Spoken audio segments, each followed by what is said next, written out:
आजकल समाज में ब्राह्मण शब्द केवल जाति तक सीमित रह गया है, जबकि वास्तव में ब्राह्मण होने के लिए कर्म की प्रधानता है। ब्राह्मण का कौन सा कर्म है, उसे क्या करना चाहिए क्या नहीं करना चाहिए, इससे समाज को कोई लेना देना नहीं है।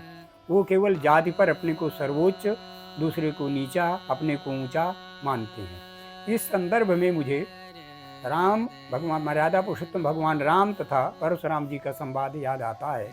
मर्यादा पुरुषोत्तम भगवान राम परशुराम जी से कहते हैं, नाथ एक गुण धनुष हमारे, नव गुण परम पुनीत तुम्हारे।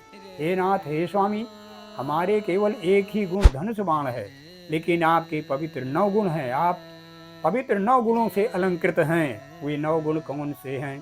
वास्तव में वास्तविक ब्राह्मण है कौन? ऋजु तपस्वी संतोषी, क्षमाशील जितेन्द्रिय, दाता शूर दयालुश्चा, ब्रह्मणैर्नवभिर्गुणैः। ये 9 गुण जिस ब्राह्मण में हो, वास्तव में वही ब्राह्मण है। ऋजु माने सरल, ब्राह्मण में सरलता होना अनिवार्य है। दूसरा, वो तपस्वी हो, तप करने वाला हो।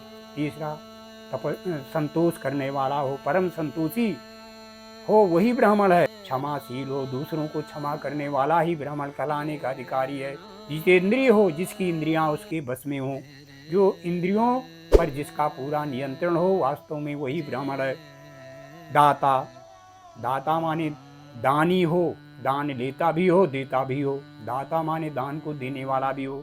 शूर, शूर यहाँ बहादुर भी हो। बहादुर से मतलब बल से नहीं, जिसने अपनी इंद्रियों को पर विजय प्राप्त कर ली हो और दया से भरा हो, मतलब दया का भाव, दया की भावना जिसमें हो, वही ब्राह्मण है। ब्रह्मणैः, जो ब्रह्म को जानता हो, जिसका ब्रह्म से साक्षात्कार हो गया हो या ब्रह्म के बताए हुए मार्ग पर चलता हो, वही वास्तविक ब्राह्मण है।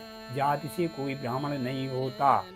ये 9 गुण अगर जिस व्यक्ति के, जो ब्राह्मण अपने को मानते हैं, अगर ये 9 गुण उनके अंदर हैं, तो वास्तव में वही ब्राह्मण हैं।